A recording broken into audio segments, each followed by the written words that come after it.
Oi, I'm Brock. And I'm Orc. All right. Yeah, we're recording. Just kidding, guys. It's Brian and Ryan. And we got a very special episode today. We got a twofer. We'll be covering episode 6 and episode 7. Do you want to read us the synopsis of episode 6 there, Ryan? I just have to let people know that I started off the last one by doing that Brock thing, and you were like, "Yeah, we gotta restart this," and then you started it immediately, exactly the same. No, the reason I restarted is because we were like talking about Gatorade and doing like name branding sponsors that didn't exist. And I was just repeating things you were saying, and it was pretty clunky. It was mostly my fault. So, episode 6, Sandoval attempts to reconnect with Scheana during a meditation exercise. Brock accuses a friend of spreading a rumor about his marriage. James and Allie announce their new family member to the world, and Ariana and Katie embrace their inner bosses. But wait, there's more. We'll also be covering episode 7, Written in the Stars. The group begins to mend their friendships. Lala expresses her desire to become a mother again. Scheana cries to Lisa about her insecurities with Ariana.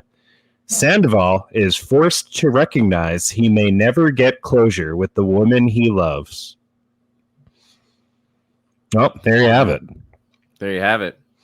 You want to start with 6 or 7? I think we should start with 6. No. That makes sense. So the first scene is Scheana and Lala have a heart-to-heart in bed. Aw. I just don't really buy Scheana and Lala as friends that much. Why not?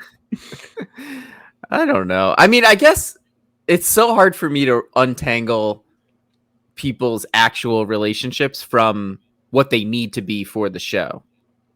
Right. That being said, this scene is about, Scheana kind of saying that a photo was taken in which she had her arm around Tom Sandoval, and then she was getting dragged online for standing next to Tom Sandoval, right? Yeah, I think so. It was somebody's birthday party, and they were like, "Hey, can I get a group photo?" And then Tom kind of went in heavy with the arm. Was like, "I'm going to stand right here." And Lala likes to pump up her friends and defend them. She's a good friend to have in your corner, but you don't want to be on her bad side. And Scheana also is bringing up, which she'll bring up many other times, that she, wanted to be on Dancing with the Stars, and Ariana's on Dancing with the Stars. I mean, it's just such a bad look for Scheana. Like, I understand she's being vulnerable, and that's good, but it's just like, just be happy for your friends. Don't make it about you. Am I wrong? Look, we are all human. We've all dealt with feelings of jealousy. I know, Ryan, you and I, when Michael Barbaro got the Daily, that was very hard for us. We were very jealous, but at the same time, we were happy for our friend. We just thought it should have been us. That's and part of life. We went out for drinks with Mikey, and we kind of like talked to him. And we say, hey, man, I guess now you're the number one guy in the group. We said that. That's a quote. Yeah. And I think you and I are just lucky to not have a TV show crew following us around, or some very vulnerable moments would have been caught, and some bad looks of us being mad at old Barbaro. We also get Tom Sandoval journaling here. I went back and paused it, tried to read. Really nothing good in there. They blurred out probably the only good part, and it's just Tom like, "Oh man, they were so nice to me at the airport." I find he has like a weird way of, I don't know. He's got this very like informal writing style where he'll kind of like, he's just I forget exactly what word it was, but it's something like prob, something like, I don't know. He has like these weird ways of kind of like initializing or, like writing a shorter version of a word. Yeah, I feel like this season, for the first time, we're really getting a look into what's going on in the head of Tom Sandoval through like the text messages they showed of him like texting people and his journal. It's like, oh no. It's like actually making me feel more sympathy for him. I'm like, oh no, is he kind of like a dumb guy? Oh, this is hard for him. I was going to say less, Tom. I've seen and I want to see less. It is weird because he's like the most available, so he's kind of like the main character this season. It's very weird. Tom's the main character, and everyone else is just living in Tom world. There is this weird thing with like the way that reality TV functions, where by being the person who, cheats on his girlfriend of 10 years and, destroys the friend group in a way because of the way that reality TV functions, he becomes the main character after that. Right. And, he's a good main character. He gave thousands of dollars to Scheana while she was pregnant and her podcast got canceled. Podcasts can get canceled? Are we in trouble? Yo, if somebody cancels us, we'll take it. We'll take our lumps, but I will not be happy. Come at us. Then Ariana does a cocktail book photo shoot. It's like her breakup album. She references Beyonce's Lemonade. I don't know. Anything stand out to you for cocktail book photo shoot? I don't drink, so I don't really. And I don't care for the names she chose. What was it? They were all like. I don't know. They were all like Rachel references and stuff. So then there's the guided meditation. Shannon shows up. Tom gives her a breakdown as if she's never heard about Sandoval. He's like, all right, well, you need to know I was in this relationship with this girl you've never heard of, and I kind of like cheated on her, and now everyone hates me. So we're just looking for like a meditation that'll like make them all like not hate me as much, I did kind of. It felt uncanny the way that her meditation was. Yeah, like exactly what the producers would want it to be. Like everything that she said kind of lined up perfectly. Yeah. We get our boy Brock showing up very late to meditation. He looks pretty drunk. He comes in really goofy with some fun energy. And do you think he was golfing with Ak? I just cannot. There's no part of me that can deal with anything that Brock says. He drives me fucking crazy. I can't. Boy, I know I said I was only gonna play the top 9 holes, but then money got involved and I had to play 18. I did. Not a fan. The editors have a little fun doing the flashback montages of what's going on in Sandoval and Scheana's head while they're meditating. And I don't like this new trend. I do not like this new trend of they've done this a few times. I do not enjoy it. It's funny, like all of Tom's flashbacks are just things that have happened like in the last 5 episodes, season 10. And all of like Scheana's flashbacks are like season 2 good as gold flashbacks and things. Yeah, it'll be like a person asks the other person like, has this happened to you before? And then the other person's like, and then it just shows and they play the funny music. I don't remember which episode. They got a taste of, they got 2 Emmy nominations, so I think they're like, this is our new thing. We're gonna be doing cool they've done some cool camera moves, and we don't need any of it. Please stick to an Emmy to anyone these days. I liked I don't know if it was this episode or episode 7, but there's like that moment where Ariana's like, I don't get angry, and then they cut to like 3 moments from like the last 10 episodes where she's angry. Like, all right, she's been on a reality TV show for 11 years now, and you found 3 moments where she was mad because her boyfriend of 9 years cheated on her. Give her a pass, maybe.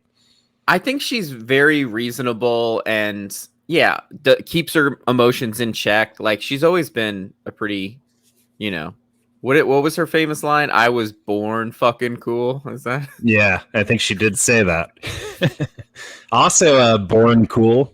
Schwartz and Lala get paired up for the meditation, and they have a really nice, chill time.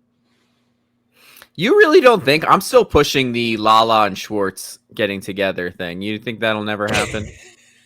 I mean, it's going to be hard to top Joe, no matter how hard Lala tries. You can't overtake Joe. She is just a real, what's the word for what Joe is? Like a recovering meth addict? Just like a real twitchy energy. Yeah, she's a total goofball. I think goofball, recovering that's a better thing than what I recovering said. is generous. No. And then during the guided meditation, I think we maybe have the most dramatic moment of the season so far, where Scheana kind of, freaks out and is like, I fucking hate you at Sandoval, and she's going through these very complex emotions that seem, really targeted at making her the center of attention, I think. Is that fair to say? I mean, I feel like the way this was constructed, the meditation instructor like has that thing where she's like, look in each other's eyes and picture this is the last moment you're ever gonna see each other. And I don't know, Sandoval's the king of his crocodile tears, but I think like Scheana really takes things at face value, and in that moment she's picturing her friend dead and remembering all the good things he did for her, and she's got a lot of complicated emotions. Well, I think just the one good thing he did for her, right? Giving her that money during the pandemic. I think that was the first and last thing. I mean, it was a lot of money.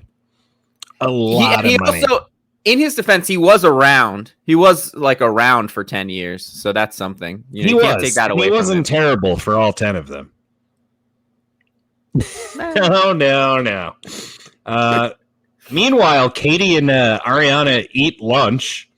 They go to Studio City, I believe, and they get a text from Scheana where they kind of break down the POV of each of these characters. Sheena's point of view, it feels like an ultimatum from Ariana, and Ariana's POV, I'm just setting a boundary. And these two kind of things are crashing into each other. I genuinely do not see Sheena's point of view with all this stuff, where my big thing is like, listen, Scheana can have whatever relationship she wants with Tom Sandoval. All that she has to do is not talk to Ariana about it and not bring him around her. I really think if she did those two things, everything would be fine. But she constantly is bringing up Tom Sandoval to Ariana. What the fuck is wrong with her? What the fuck is wrong with her? Well, I think like the fear is Ariana has said a lot of things kind of the viewpoint that I don't want people in my life that are friends with him. So I think Scheana feels that being friends with Sandoval will eliminate Ariana from her life, and Scheana doesn't want to eliminate either of these people from her life, but it's not really a possible choice. Imagine not wanting to eliminate Tom Sandoval from your life. I mean, he gave her thousands of dollars. Thousands. I promise you, the thousands, it's $2,000. It's just enough that she is probably, if you can give $1,000 and $1, and that counts as multiple thousands, That's how much he gave. He gave the bare minimum to say thousands of dollars. I'm calling. I would bet my life it was north of 3,500. That's actually not a bad guess. But my big thing is like to be friends with Tom Sandoval. You see what he's done. You've seen how he's acted with Rachel, with Ariana. Like it's just such a risky thing. It's not worth the risk to be friends with him. And it does suck when you're friends with both people in a breakup. But usually when you're friends with both people in a breakup, they're both like pretty okay people. Like Tom Sandoval has exhibited kind of like bad behavior. So just don't be friends with him. I don't understand why it's such a big deal for Scheana. I mean, putting this in a real world context, if you were dating, hypothetically, my friend Brian Gallo for 9 years and you were unfaithful to him, I would not ice you out of my life.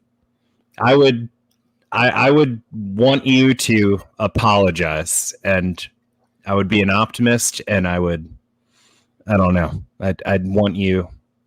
I want redemption for you. But if I was a bad partner to Brian Gallo, I mean, here's the thing: is like you're just imagining scenarios that would never happen because I'm saying I would not. You wouldn't date Brian Gallo? Terrible. No, I wouldn't be like a terrible partner to Brian Gallo in the way that Tom Sandoval was to Ariana. You know, well, you wouldn't be friends with me. You wouldn't be friends with me if I was that type of person because you're somebody with strong character and strong point of view. Oh, shucks. And I just think of Scheana as somebody who, listen, I don't want to judge. This is not about me tearing down Scheana. I think that we always find ourselves here, though, huh? I just don't understand why she makes life so difficult for herself. Like, she's clearly the best mom ever. She's a good friend to a lot of people. But in this particular scenario, you gotta just stop being friends with Tom Sandoval. Just stop being friends with Tom Sandoval. It shouldn't be that hard. You know what else is hard? Going on a date with Katie. Katie goes on a date with the guitarist from the 27s, Kevin. It was Kevin. He doesn't. Is this the guy who doesn't know what penne is? It's the guy. Yeah, he's like, oh, I know what it is. It's like a sauce, right? She's like, no, it's the noodles. He's like, oh, it is about the pasta. I just don't think it's that big a deal if a guy doesn't know what penne is. Who cares? I mean, she cares because apparently she had food issues with Schwartz being a project boyfriend, and she had to force him to try new foods. And she's like, I did this. I can't do it again. Maybe not a red flag, but certainly what's a degree below red? I'm colorblind. Blue? I don't know. Blue might be higher. I'm not sure. Well, yellow? I guess we'll never know. Our 500 listeners right now are like beating their headphones. Oh, everyone knows it's sepia. If you know if you have any guidance on, martial arts belt rankings, please email us at vanderpumpguys@gmail.com. I really feel like Kevin got a bad edit here. Like, they're playing the dumb music under him. They clearly filmed this entire date and they only show like the clip of him not knowing what penny is. I'm sure it was like lovely in the other like hour or two of this date. Right before she brought up pasta, he was talking about how he just finished Marcel Proust's Swan's Way. And he was like giving in-depth analysis. Yeah. Then we get the gondola fight. Another Brock scene. Wow, what an episode for Brock. He's really doing some heavy lifting in this closed quarter. Were they fighting on a gondola? I thought they were fighting on like the bridge. Am I thinking of a different fight?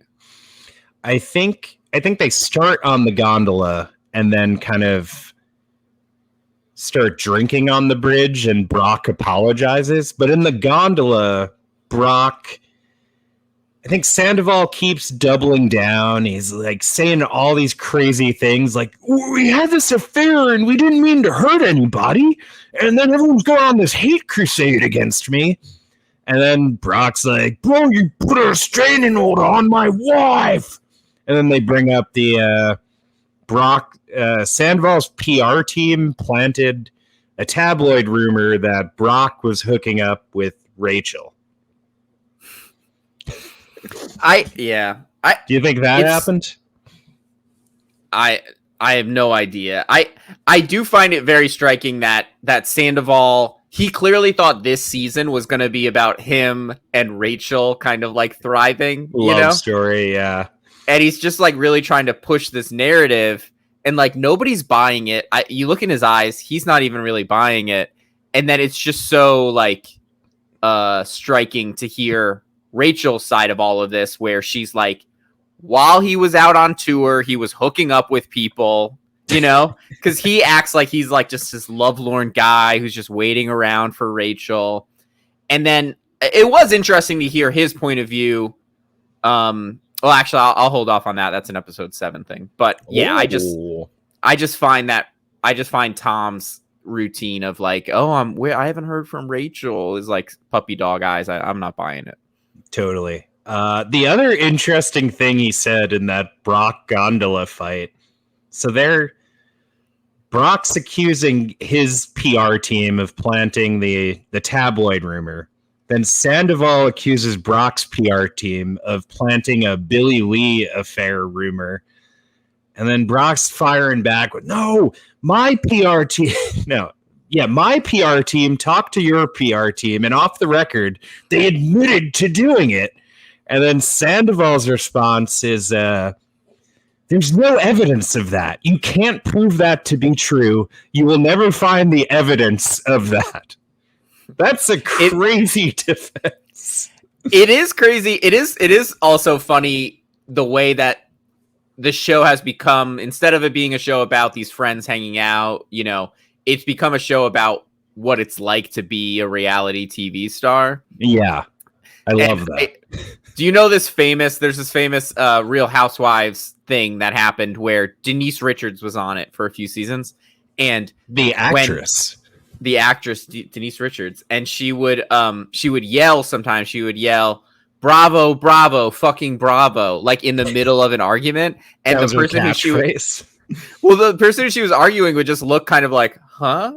And then it was revealed that she thought that if you said the word bravo, they couldn't use the material in the show. And if you cursed, which like they just used it anyways, if it was like important, if it was like an important argument and she felt like she wasn't coming across well, or she didn't want this on TV, she would yell, "Bravo, bravo, fucking bravo." And the other person would be confused like mid argument.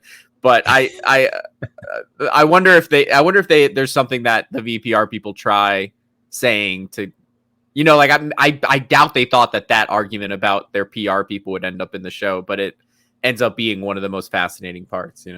What do you think the magic word would be for Sandoval to take the cameras off him? He tried really hard in that reunion last season to get them to stop filming him.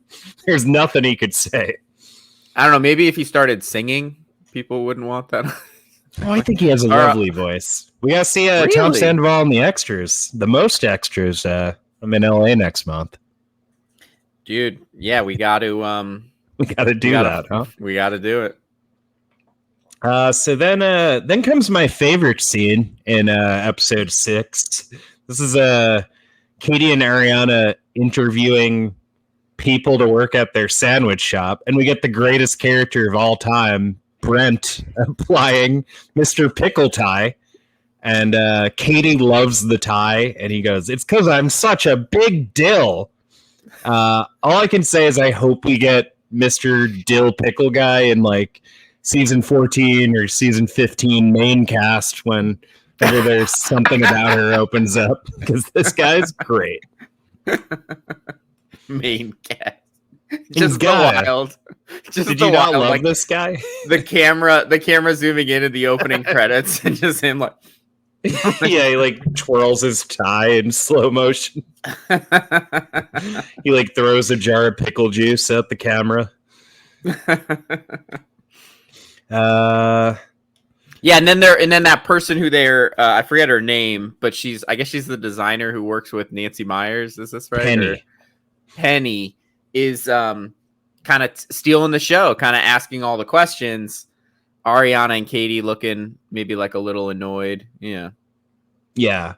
It's also like, are they actually going to be working at this shop when they have full-time jobs as reality TV stars? Like, they probably need Penny to kind of run the show, don't they? I also just feel like there's this weird thing happening this season where Katie and Ariana are kind of like they kind of seem like they don't want to be on the show, but they want the money from being on the show. And it creates this weird, like, just to skip ahead to episode 7 real quick, there's a moment where Katie says, I don't want to talk about Tom Sandoval. And it's kind of like everybody kind of looks at her like, what do you think this is? Like, what? Like, so it's an interesting thing where they're kind of creating these scenarios. Like, I don't know that Penny isn't a plant. I don't know that Penny isn't like, I would see her on stage at UCB, like, I don't know. No, I think you're right. Like, it really feels like Ariana and Katie, particularly Ariana, have just kind of evolved past this show, and everyone else is simultaneously devolving. Like, Ariana sees the writing on the wall. She's got a boyfriend in New York.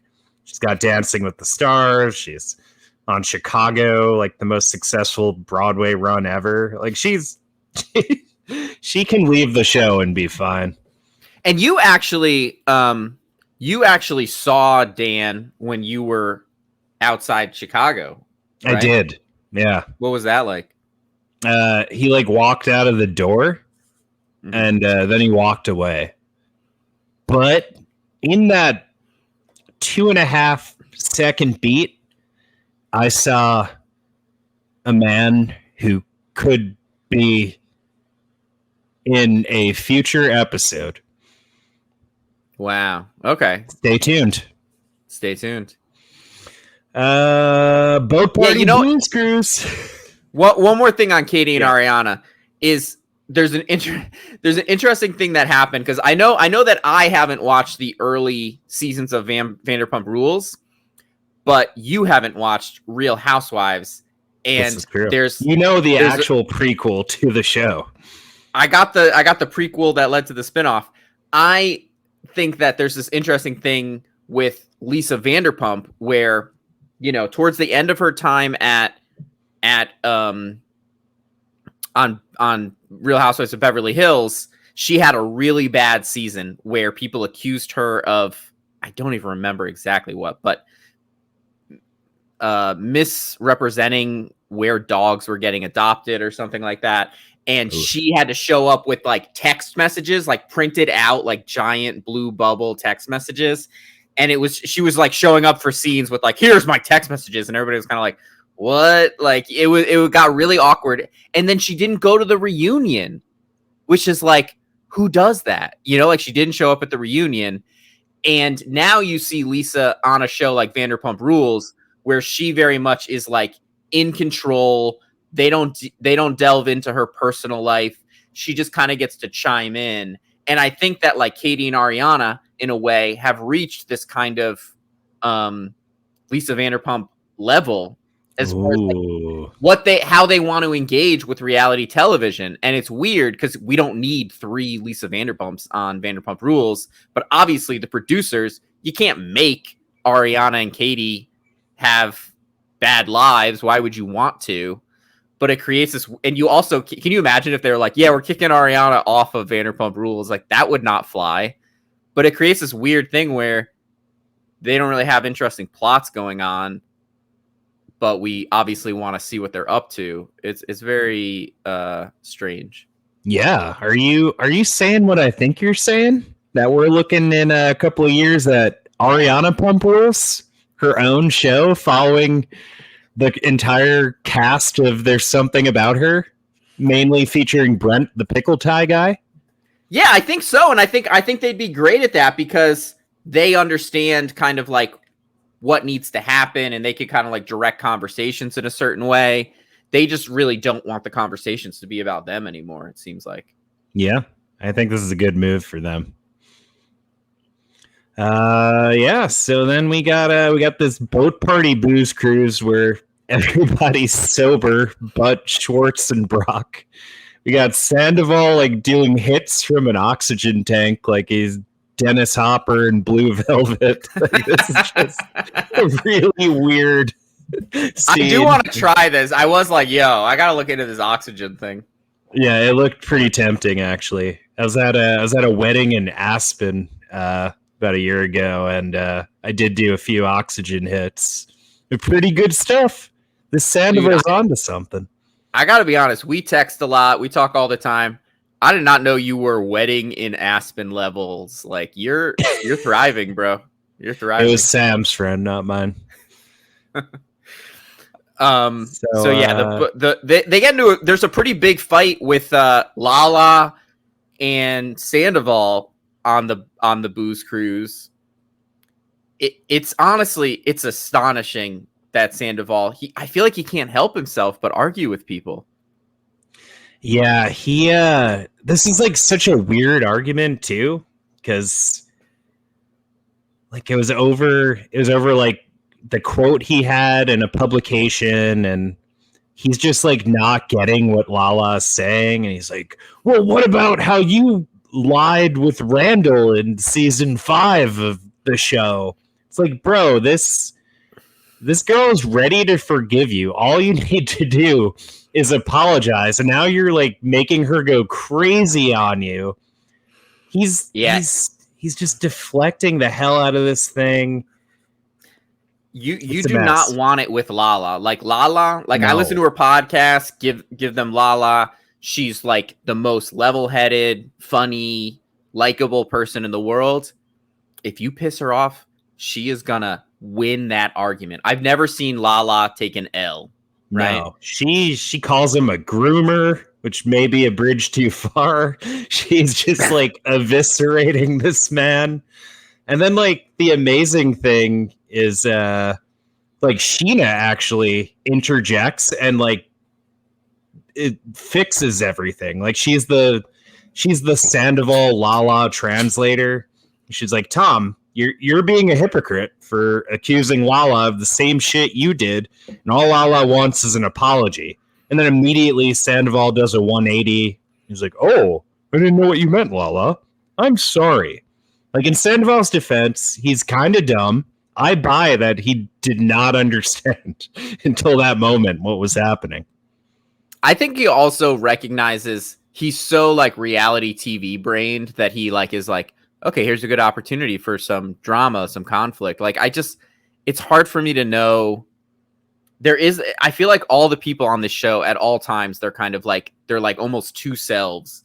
They're almost like split in half where they recognize what needs to happen for the show to be entertaining.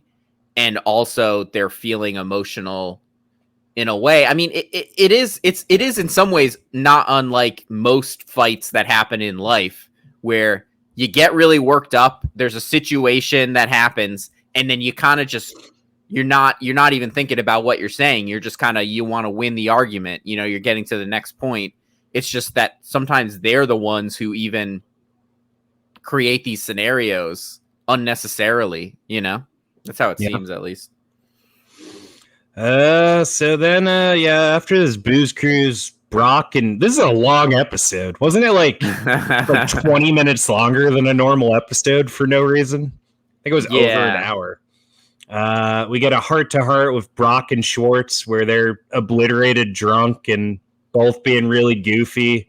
We see flashbacks of, they're like, how did Brock get so drunk? And it's just him like doing tequila shots. He's trying to get the captain to do tequila shots with him on the boat.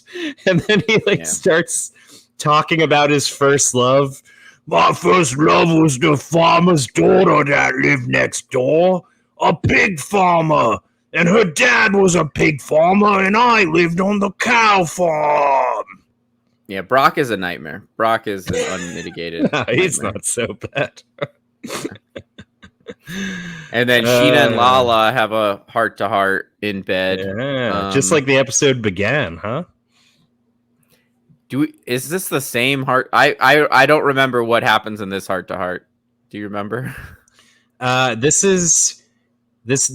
the episode ends with Scheana incredibly in her feelings over she's going through the Twitter mentions. She's like, "Oh my God, they're destroying me on Twitter." Lala's like, "Where are you seeing this?" And she's like, "I'm in my mentions." And Lala's like, "Why would you ever go in your Twitter mentions? Don't do that." And Lala's like, "Ariana needs to get her head out of her ass." It's crazy. It's crazy. It's crazy the stuff that Lala says to Ariana and about Ariana, and Ariana's like kind of just seems like pretty chill, like just kind of like, nah, it's just Lala, you know. Yeah. And then on that cliffhanger, we enter episode 7. I thought you were gonna say the number. Oh, sorry about that. Wait, 7. Yeah. We'll delete all this and then re-edit it with our team. I love me just like existing, and you're like staring at me like, is this guy gonna say 7? He's not gonna do it. He's not gonna do it. He's leaving me hanging.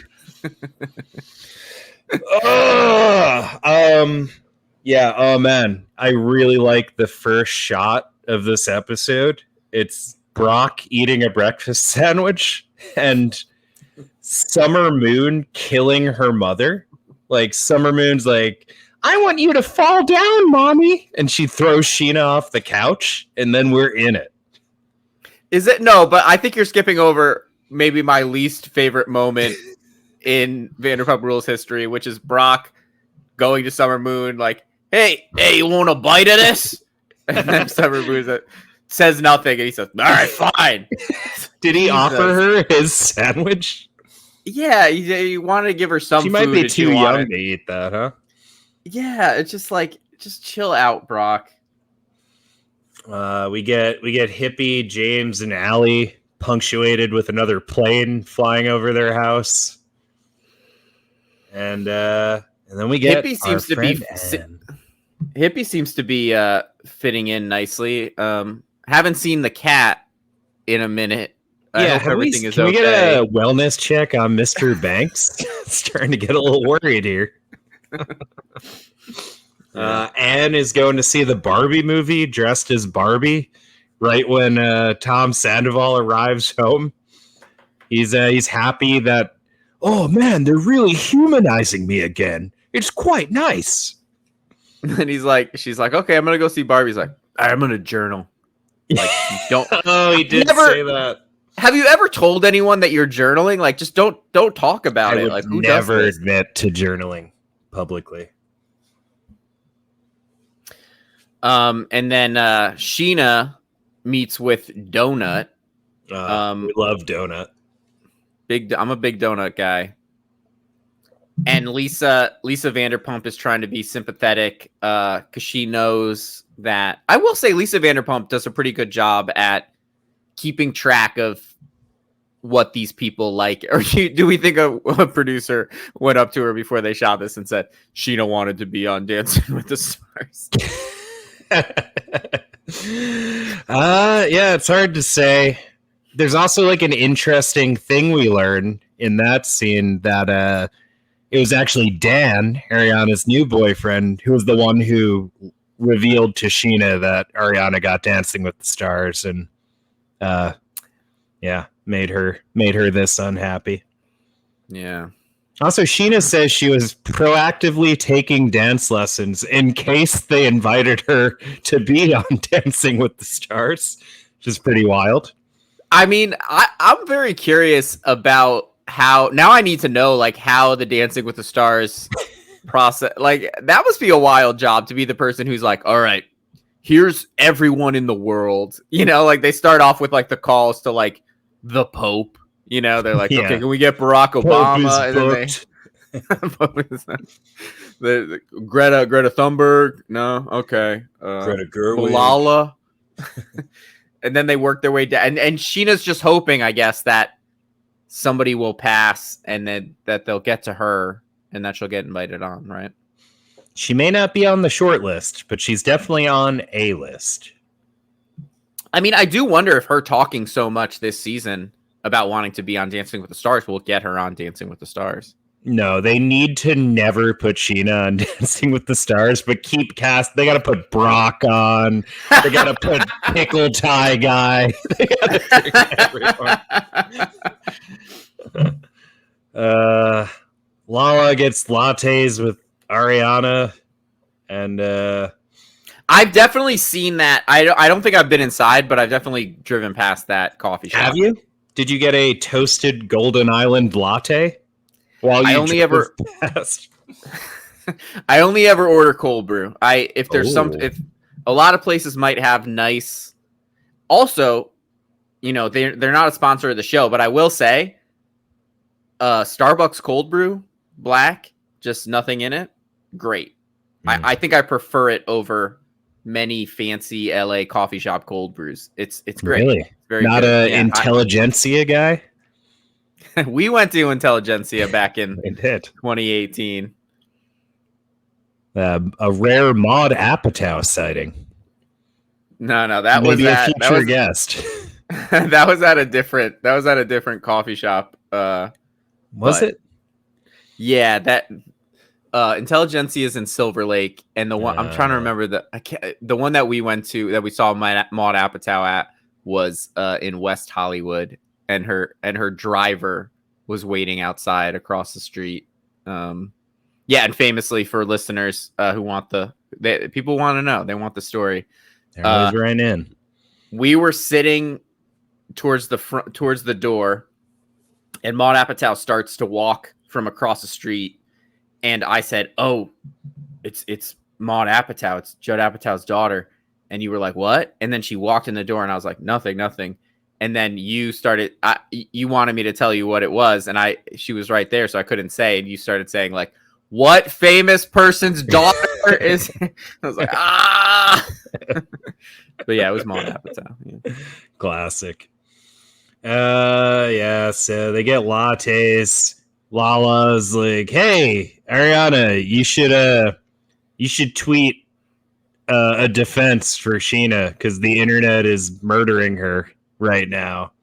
Ariana's like, "What? Why would I do that?"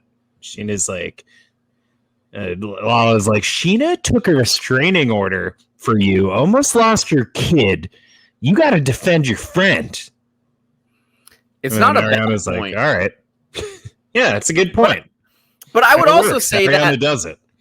And I might say that it's a bad point No, don't say because Scheana, like scratching at Rachel in that moment at Watch What Happens Live. I don't know. Maybe I'm cynical, but I just feel like a big part of her was like, this plot line is going to get away from me. I need to, like, she always seems to find a way to put herself at the center of these things. Well, you know what? Maybe it's because she is the center of all these things. I respectfully disagree. And then we have anything else on the Lala getting Lala? No, I think that's all about everything notable I could think of. You got anything more about the lattes though? They do look good. They do look good. And then Christina Kelly lunch. We love Christina Kelly. She's back. Best. Big fan. Best. Big fan. She comes in saying, "I'm in a mommy bubble and I want some drama." And then they start talking about Tom Sandoval, and then Katie's like, "I don't want to talk about Tom Sandoval." It's like, are you kidding me right now, Katie? We get our first Jax reference of the season. Katie says there's rumors of him cheating again. And for those of you who saw the preview of next week, Jax is coming. Although they did say like later this season. So I don't know if that's the next episode or. I ain't waiting 4 more episodes to get my Jax fix. No, they're definitely. I don't know when the Valley starts, but Jax is definitely coming back conveniently the week that the Valley's starting, so they can do a seamless crossover. Did you see the Vanderpump after show this week? Is it no? What was that? Tell me more. So normally they have like the cast of Vanderpump Rules on, and a producer interviews them. This week it was the cast of the Valley, including people not on Vanderpump Rules, and they just had like Jack sitting with like Tom, and Tom like weighing in on the episode just happened. And he's like, "Yeah, I don't know what Katie's talking about, but I'm not running around town having affairs. She's such a shit starter. Fuck Katie." Classic Jax. That's crazy. I'm trying to figure out when I'm Googling when the Valley is premiering. This is a good Google. I think it might be next week. Really? I think so. I mean, why else would they bring the entire cast of the Valley on to well, during this dead air, what else oh, March 19th. March 19th. So yeah. Ooh, that's makes crazy. You think. Tuesday. Yeah. We get a reveal from Scheana that she fucked the bartender in the year 2006, almost 20 years ago. How old do you think that bartender is? When they like cut to him, he looks like he's like 24. That's I was like 2016. I was kind of although his face was blurred, so it's hard to say. It's hard to tell. You thought, based on that, even with the blurry face, you thought he was 24? Yeah, the way his hair was, I could tell. I have quite a talent for looking at the side profile of a blurred face man and getting the age within, say, about 3 years accuracy. We all got a gift. Speaking of gifts, Tom gets a new gift. It's the front gate from Pump. Lisa has closed Pump and brought her entire staff and all of her objects into Tom now. Weird. Very weird, right? Tom hates it. And Lisa has a great line. She's like, "We don't typically consult with our 2.5% shareholders." Got him. That was great. And then Lisa and Tom eat ice cream together. Yeah, Tom brings ice cream. He's always got a gift. I had anxiety that whole scene about the ice cream melting. Like, where are they going to put it? They're not going to eat 2 pints of ice cream. You think Tom has freezer access over there? Is that a thing with him? He always brings a gift? He's always giving gifts to people. He gifted Scheana those thousands of dollars. He gifted James those sunglasses. That's true. He got Schwartz that pair of running shoes in the first episode. He's a gift guy. That's true. Very generous. And Lisa reveals that she's spoken to Rachel at length, and Tom has to move on. She's like, "You look happy today. Let me change that. I talked to Rachel at length, and she doesn't love you anymore. It's over. Find someone new." It did seem like Tom didn't seem too broken up about it. The news, right? He was kind of like, "Well, I guess I got to move on." I don't know. I felt like he really had the rug pulled out from under him. He just looked very confused and shocked. Like, I think, like you said earlier, he kind of had this idea of what this season was going to be, like a love story between him and Rachel.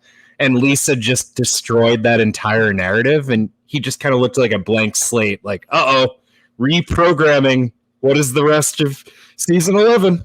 Oh, man. It's also very telling that, like, just the way his mind works, because he obviously never wanted to get caught by Ariana, but he thought, that the season was over. So, like, I think he was thinking a smooth transition into dating Rachel. So the way that he acts when he talks about his potential relationship with Rachel now is very much like Sandoval never happened, like yeah, and I'm dating Rachel now, and like it's just like he just like rolls on through. It's very weird. Well, who knows what the second half of the season will have in store for the old Sandman. And then Lisa visits Give Them Lala offices. We meet Lala's assistant, Jessica. She's who great. She calls her brain. Lisa's like, I didn't think you had a brain. Lala's like, I don't. That's why I hired one. Just like, it's such a sick burn. I feel like I would have to like stop for a minute and be like, you think I don't have a brain? Like what? Yeah, you what? wouldn't like that if I would someone not said enjoy that to at you. all. If our podcast producer came into this call right now and was like, hey man, I didn't think you had a brain. And then I wonder what this rebrand is. She says, oh, we're branding away from Give Them Lala. Like, what's the brand? Like, what's the new brand? Like, I'm not a makeup guy, but I would imagine if I was to buy makeup, I would buy like well-reviewed good makeup. And the only reason I would ever have to buy Lala makeup is if I saw, oh, wow, this is Lala Kent's makeup. This would be like a funny novelty gift. Without her name, what value does it have? Well, I do think there is a world where if you move towards making it quality and then you change it away from your name, maybe people will end up loving it, and then they'll be like, "Who does this?" And they'll say, "Oh, Lala Kent." Like it's all about making that quality. I do know, like Rihanna is makes more money from her Fenty brand than anything else, and if you just knew Fenty, you wouldn't necessarily know, like, oh, that's Rihanna. So like could our be value. Gwyneth Paltrow's Goop. If you you could just be in the market for one of them vagina candles and not know it's a Gwyneth Paltrow thing. Yeah, I don't know about the vagina candle. Do you want to expound on that? Gwyneth made a candle called "This Smells Like My Vagina," and it sells for like $400, and it's always sold out. You can't get one no matter how hard you try. A lot of people don't know. Listeners will be interested to know. We actually are like we do this for fun, but we actually are the owners of LL Bean.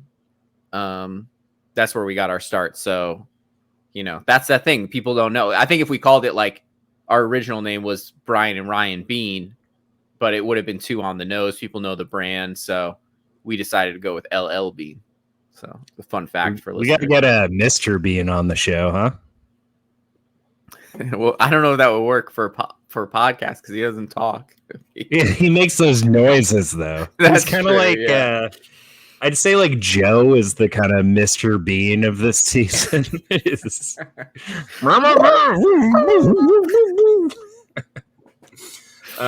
So Lala reveals to Lisa she's in the market for a sperm donor. She wants a new baby. She doesn't have to share on the holidays. And I think that's great. That was a great argument that I've never thought about as far as like, obviously, it's nice when you can have, two people raising a kid, but what's wrong with somebody saying, I want this child to be completely mine? Like, I think that's great. I found that very touching. Yeah. This is a woman who loves being a mom and she wants to do it more. I think that's great. Yeah. Who needs a man? And Joe, after she visits her meth dealer, no, listen. We love Joe. She's a little wacky. I want to see more of Joe. I'll say that. Absolutely. She meets the gang at Sir. Call it right. You got to predict right now. Is Joe in the main credits next season? I mean, she got her first confessional scene of she's gotta be, dude, in like the litany of the how many episodes of this show? Did 200 maybe? She's the most distracting side character who's ever been on this show. Every frame she enters, she's just gyrating like one of those car dealership tube things. She's making crazy faces. Like literally her entrance, she's just has to sit on a chair, and she's like, oh, my foot, where should I sit? We're all tall people.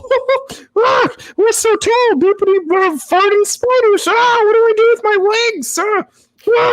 It's crazy. Like it's this thing where often people will try to have like a comedic joke running, and it's on this show, and it's like, that's not funny. I want the uncut, like I want like 60 minutes of Joe talking about the chair sizes. Gosh. Yes, we need that. Like, you know how they did the spin-off show, Jax and Brittany Take Kentucky? It was like 6 episodes of just Jax and Brittany. We need Joe Takes California. Just 6 episodes of Joe like alone in her apartment tweaking. I've heard of Big Dick Energy. Big Joe energy. Big Joe energy. Allie hates Big Joe energy. She's like, hey, I get friend vibes from you guys. Then James walks over and he's like, so you're Joe, huh? Did you fuck him? I do feel like Allie felt a little threatened by Joe, because Joe's showing up like new girl. And Allie's like, hey, I've been trying to get, worm my way into the opening credits, and Joe's like, I'm gonna be it. Yeah, no, you're right. Allie's like kind of a more reserved blank slate still. We're just like learning what the colors of Allie are. Joe, we've got 500 colors of and still counting. There's also this interesting thing where I wonder if the producers said to Allie, if they were like, hey, might be nice to have Joe at the horoscope party, and Allie could easily just say like, oh, Ariana wouldn't want somebody that Schwartz is not dating around, right? She could. Then like Sandoval comes in, and no one's more excited to see him than Joe. Just like, Sandy's here, yay! Man, I also feel like James kind of like revealing himself as a total, pushover for Sandoval. Like, he loves Sandoval. Like he does. It would be helpful for his arc if he was fighting with Sandoval, but he can't deny that he just loves this guy. He loves him so much. And, Sandoval, the generous fella he is, always has to have a gift. He sees James like look at his sunglasses for half a second, and he's like, hey man, would you like to have my $500 Gucci sunglasses? Put them on. And then Joe's like, I want to see James put on the sunglasses too. Yeah, put the glasses on. It's like, calm down, Joe. It's not that big a scene. We don't need this. Like, I think Schwartz sneezes on her while this is happening, and she's like, you spit on me. There's a lot happening. And then Joe and Schwartz have a brewery date. Are you saying we got back-to-back Joe scenes? Absolutely. Oh my god. And then, I mean, the producers have to do something, like Katie and Ariana are not giving them stuff. They're like, what's Joe up to? Like, they just, this is what it's come to with this show. Joe confirms that her and Schwartz have hooked up a month prior to. What I was curious about was they went on this date, probably around like July. And then I know that they film these confessionals like before the show premieres. So do we think maybe they filmed the confessionals in like December? And so when she says we slept together a month ago, is that June or is that November? I mean, I just don't know. I don't know either, but this is a great question. Yeah. Schwartz reveals, Joe might not be everyone's cup of tea, but I think she's a great cup of tea. I just don't understand why Katie hates Joe so much. Like, what's the big deal? I think it can be difficult to see your ex-husband dating someone new who is a huge, big personality. Who's like barking like a dog and flapping around and doing the robot every minute. I guess so. It's just the way Katie talks about her. I would think that Joe has like done something mean, or like I'm like, I need more details. I need more information. I think one of the catalysts was that Joe moved in with Schwartz right after the divorce, briefly, platonically. That's fair. Yeah, but it's hard to see what is platonic. There's like differing stories between these two, and then Joe's like, Schwartz, you said 2 to 3 years we could be together. And he's like, oh, maybe 10. I need to hold out for AI. It's a crazy thing to say. I don't remember that line. He said, I need to hold out for AI before he would date somebody. Yeah, he's like, just in case, I need to know if I'd rather date a robot than you. So let's wait a bit. Schwartz is absolutely the worst. Yeah. And then there's a Rat Pack themed dinner. This is stupid. Yeah. Brock saying that he doesn't own a tie, which is he wears a pirate costume. Now, Ryan, the puffy shirt from Seinfeld. Yeah, literally. I'm not like the biggest Rat Pack guy, but who wore the puffy shirt from Seinfeld? Was it Sinatra or Sammy Davis Jr.? I just was like, this scene was a big nothing burger. The only notable thing that happens is they order these coconuts that I guess have alcohol in them, and James is like to Schwartz, "You love sucking on them juicy coconuts, don't ya?" That was a bit much. I was just like, is the waiter like right out of frame as he's saying that? I think the waiter loved it. She was very amused by them. And then we did get some drama finally at Allie's horoscope party. This is where the action was. Yeah, Lala and Katie really get into it. Oh my God, what was that Lala line? She was like, disengage, bitch. She said something like, you got something all the fucking time. I forget what it was, but it was to so Katie? Good. Or to Ariana? To Katie, where she's like, you got a bad attitude all the fucking time, or something like that, Yeah, it's pretty wild. And Katie is not intimidated by Lala at all. She's just like doing Lala impressions. On the Give Them Lala podcast, I saw a TikTok about it. Lala revealed, she wouldn't say what the specifics were, but that her and Katie had a falling out after they filmed season 10, before they filmed season 11. And that because it does seem like they are just like really not enjoying each other at all. No, and I guess at all. And Lala confirms like that's the first time she saw her in a while was after the Tahoe trip at that horoscope party. So you really see it. And I am very curious. Lala said she might talk about it at some point, but not now. But I am very curious of what Katie and Lala's falling out was about.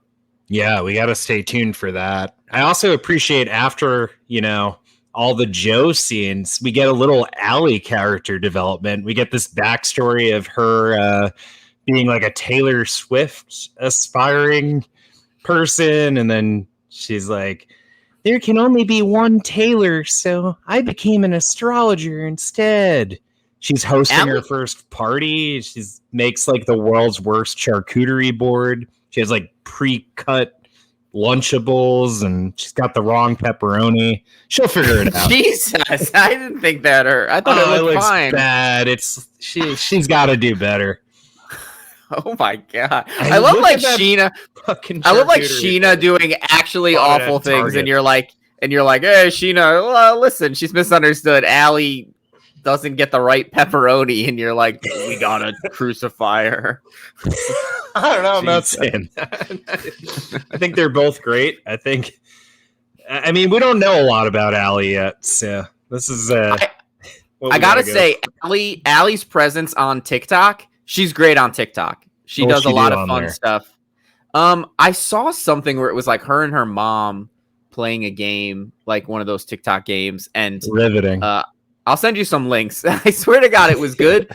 But I will say, in defense of like Allie is a nothing burger, I did think that I had to do a double take. I didn't recognize her. I was like, oh, who's this person on TikTok? She seems cool. And then I looked at her profile and I was like, oh, it's literally Allie. Yeah, so she's not super memorable overall. But she is kind of like a new ingredient we haven't seen on the show before. Like you got Katie and Lala, like, get your finger out of my face, bitch, or I'll say a thing that you really don't want me to say. And she's like, say it. Then Allie's just like, the point of astrology is we need to learn how to communicate. This is why we do birth charts, to learn we're all different. It's all about universal love. Like, that's a new thing. It's nice. Yeah, it's a new ingredient. It's like adding tofu. It's like adding tofu to a perfectly good salad. It's like it's the Lisa Vanderpump thing again, where Allie, she doesn't really want to get in the mix. So she's like, let me just be like a peaceful presence, and it's like we can only have one of those. Lisa Vanderpump. This guy hates Allie. No, I like Allie. I think she's cool, but I'm just saying she's got the wrong pepperoni, and that's inexcusable in my book. Yeah, I thought it was interesting when she went through all their birth charts, and what was it? It was Ariana. She's like, it's like you got a lucky 4-leaf clover in your pocket, and all good things are going to happen to you. Then she looks at Scheana's, and she's like, you're in the house of death. You're going to die. Like, what? Oh, my God. No, more of that. More Katie and Lala. More Joe. In the next episode. A lot more Joe. And wow. What a marathon. Yeah, we covered 2 episodes. And if anybody has any questions, send do we have anything in the email yet? Yeah, actually we got one here. Okay, this is from Carlos in Spokane, Washington. Oh, wow. Carlos says, hey, dear Brian and Ryan, big fan of the show.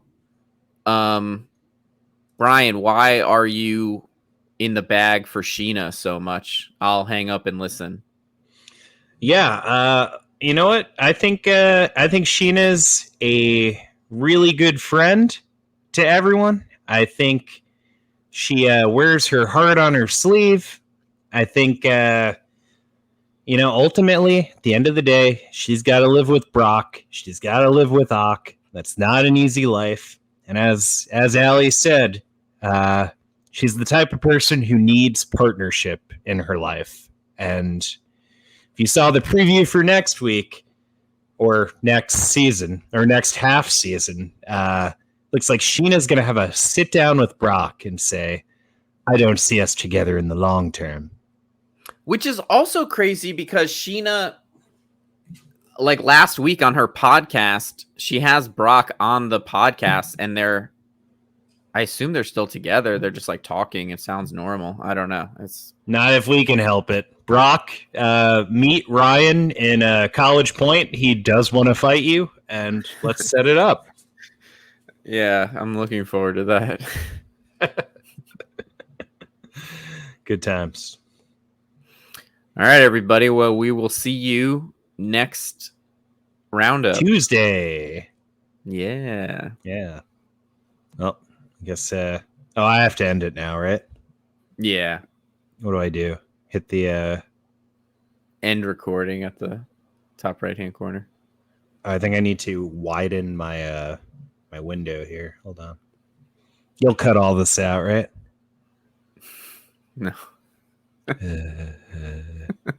Oh, it's a double click situation.